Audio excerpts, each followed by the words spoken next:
Is it preferable to make single bets, parlays, or round robins?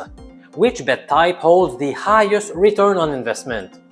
This video will answer that common and vital question in the sports betting world.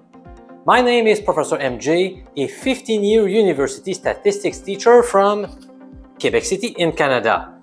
This YouTube channel is dedicated to smart sports bettors like you who want to crush the bookies in the long run. Hit the subscribe button to receive valuable betting tips and strategies. Suppose that there are 5 teams that you would like to bet today. What is the best course of action? Should you do 5 separate straight bets?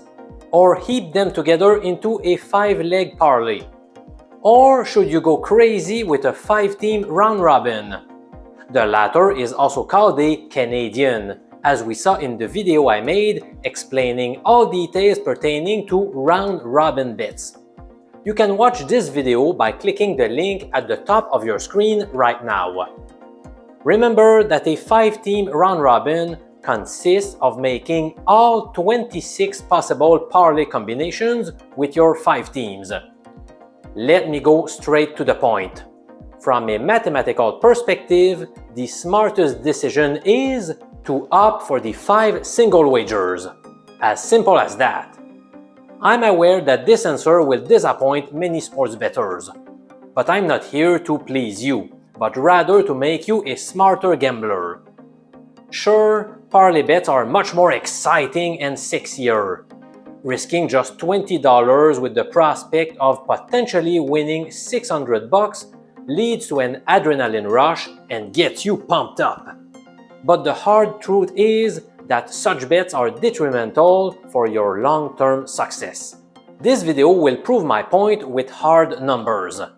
Hopefully that will convince you to stick to straight bets, which is likely to save you hundreds, if not thousands of dollars over the years. Here is the plan. In section number 1, I will teach you how to calculate a bet's expected profit. Then, in section number 2, I'll explain how to interpret expected profit because many people don't fully grasp this concept. In the video's 3rd section, we'll cover the topic of how to calculate a bet's ROI. In sections 4, 5, and 6, we will discover what's the typical ROI of single wagers, parlays, and round robins, respectively. The 7th section will reveal the only situation where I tend to make one of the 2 worst bet types in my betting accounts. Finally, we'll wrap up this video by showing a clear ranking among the 3 bet types under study. Which one is best? I'll provide a clear answer to that key question. Throughout the video, I'll do my very best to make the explanations as simple as possible via concrete and simple examples. This is where my background as a university teacher comes in handy. Buckle up and let's get started right now! In section number 1, I'm going to teach you how to calculate expected profit. That's an important concept to master. When you make a bet, your expected profit is obtained as follows.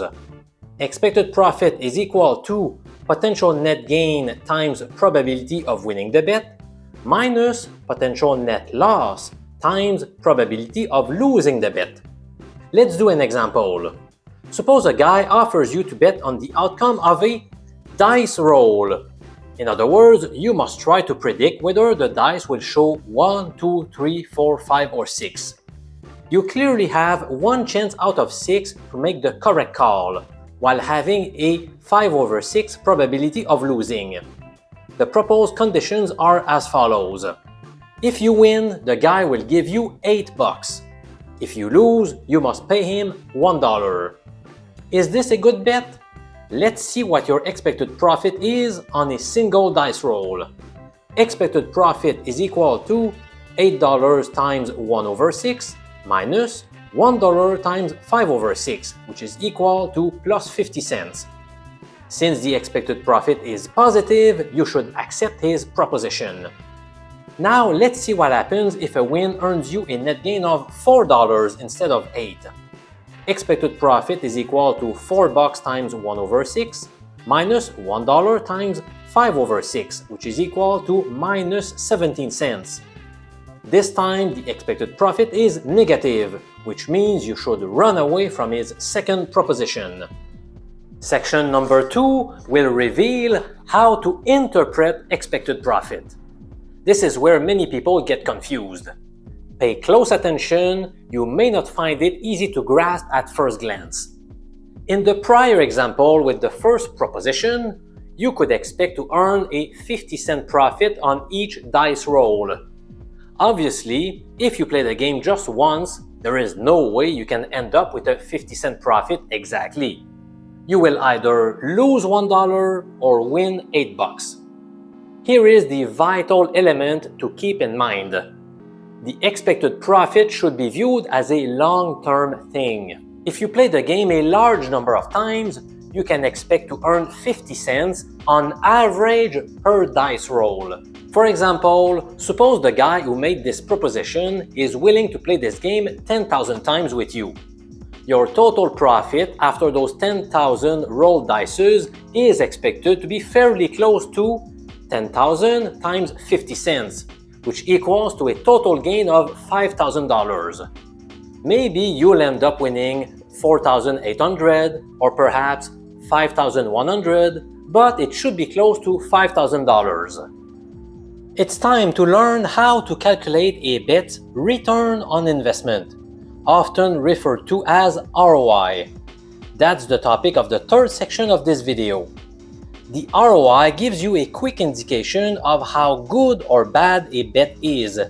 It can be obtained by using the following simple formula.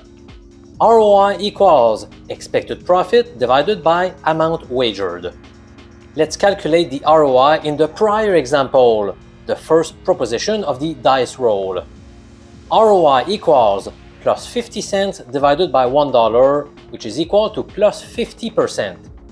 In this game, we were putting $1 at risk since this is how much we were losing in the case of a missed prediction. That's why I have entered $1 as the amount wagered. The ROI indicates what percentage of the amount wagered you can expect to win or lose on the bet under study. In the dice roll example, we are projected to make a profit equivalent to 50% of our betting amount. That's huge! This means that if, instead of putting $1 at risk, we were betting $20, then our expected net gain would become $20 times 50% equals $10 per dice roll, instead of just 50 cents.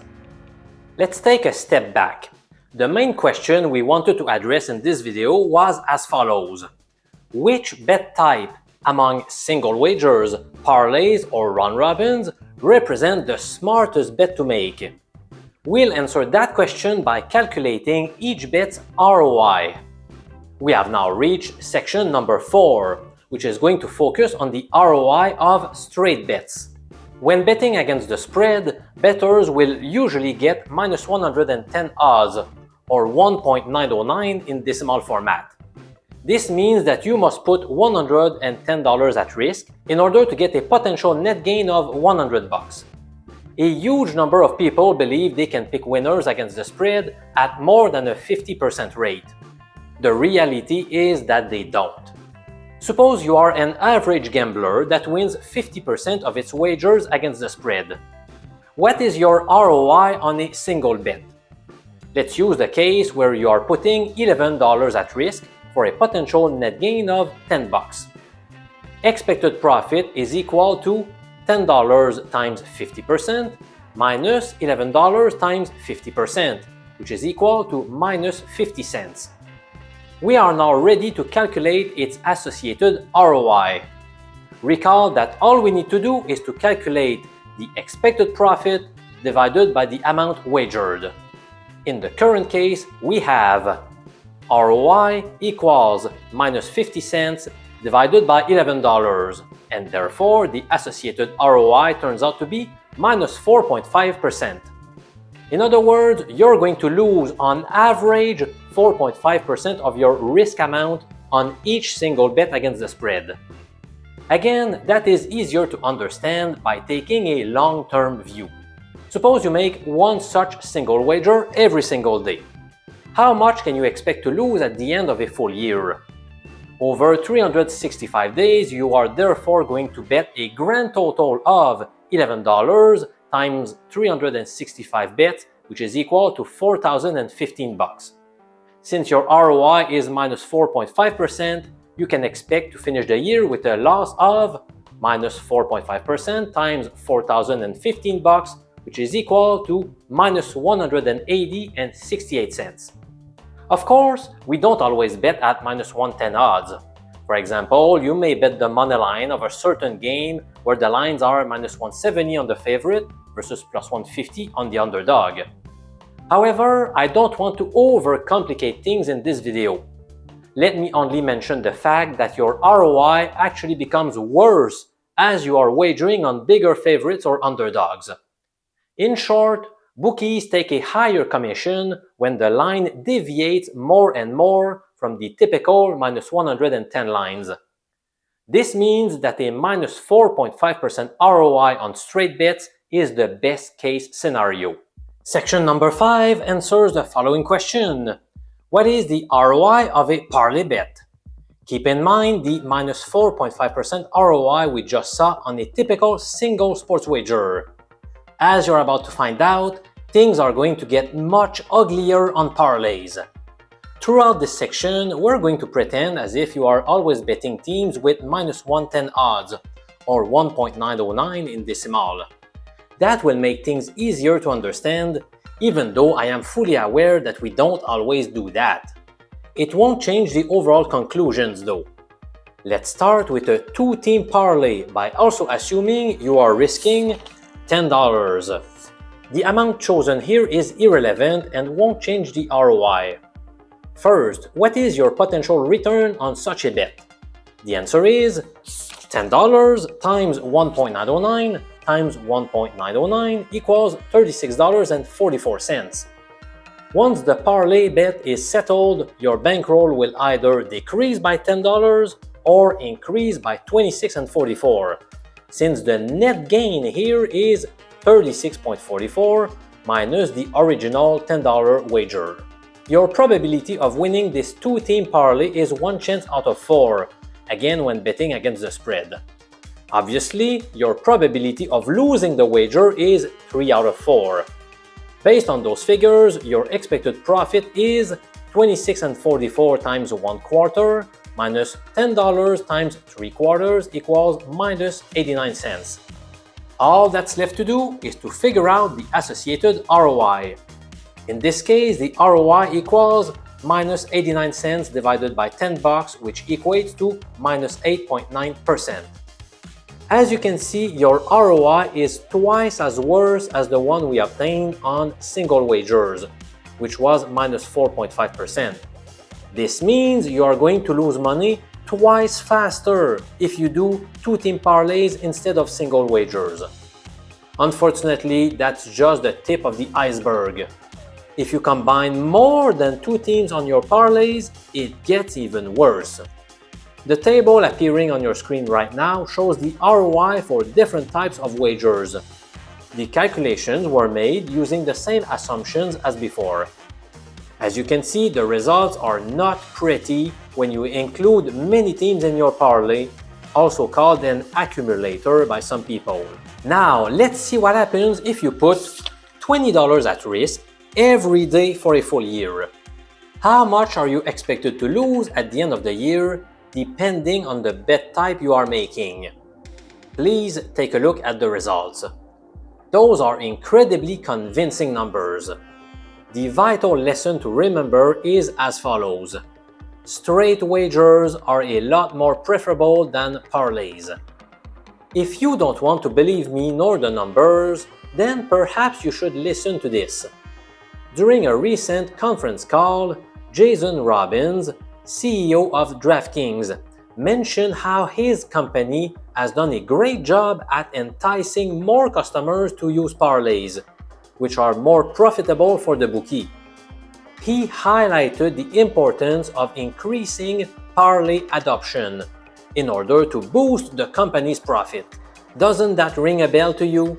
the CEO of one of the biggest sportsbooks in the world says openly that parlays are very lucrative for them. That clearly implies that those types of bets are very bad for you. Let's move on to section number 6, calculating a round-robin's ROI. Let's get started with a Trixie, which occurs when you wish to back 3 teams. In this case, you are making 1 3-leg parlay along with 3 2-leg parlays. So in total, you are playing 4 parlays. Suppose you are putting $10 at risk on each parlay. What is your global ROI? In the previous section, we saw how a 3-leg parlay generates a minus 13% ROI. That means your expected profit on the lone 3-leg parlay of your round robin is $10 times minus 13% equals minus $1.30. We also concluded earlier that a 2-leg parlay yields a minus 8.9% ROI. For this reason, each 2-leg parlay produces an expected loss of $10 minus 8.9%, which is equal to minus 89 cents. You can see on your screen a summary of the situation. By adding those numbers up, your total expected loss is minus $3.97. Since you risked $10 on each of the 4 bets, the total amount wagered is $40.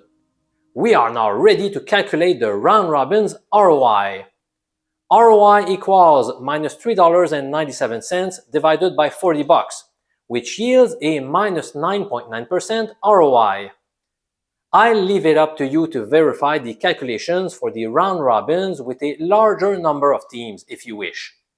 Let's see the resulting ROI for round robins involving 3 to 7 teams. As you can see from these numbers, you are not doing yourself any favors by going with round robin bets. The ROIs are all much worse than a single wager's ROI, which was minus 4.5%. But the numbers are a bit better than those we obtained earlier with parlays. We have clearly seen that straight bets are the best option by far. In section number 7, I will present one specific occasion where I do parlays or round robins. When I have a betting account whose bankroll has grown substantially enough to make me worry about being limited or banned by the sportsbook, I do a few parlays or round robins. That will make me look like a rookie bettor who simply got lucky. Trust me, as soon as you make such bets, the bookie tags you as a square bettor or a casual bettor. These types of gamblers have a very high chance of losing money in the long run. In the eye of sportsbook managers, such bettors are no threat whatsoever to beat them. Outside of this specific situation, I am avoiding these bet types like the plague. Let's wrap up this video by showing explicitly how I rank the various types of bets in terms of how good or bad they are for your bankroll. I have already shared my arguments. This is presented for clarity purposes only. In summary, straight bets are the way to go. They may not be as exciting, but if your goal is profit rather than entertainment, then this is your best alternative. Now, how much should you bet per game? That's a very common question that I receive in my mailbox regularly. I invite you to check the video I made that provides good bankroll management rules. This may not be the sexiest topic, but it is vital to your long-term success in the sports betting world. As you will find out, I use a super simple rule that's easy to remember. I'm Professor MJ. It's always a pleasure to serve you with smart betting tips.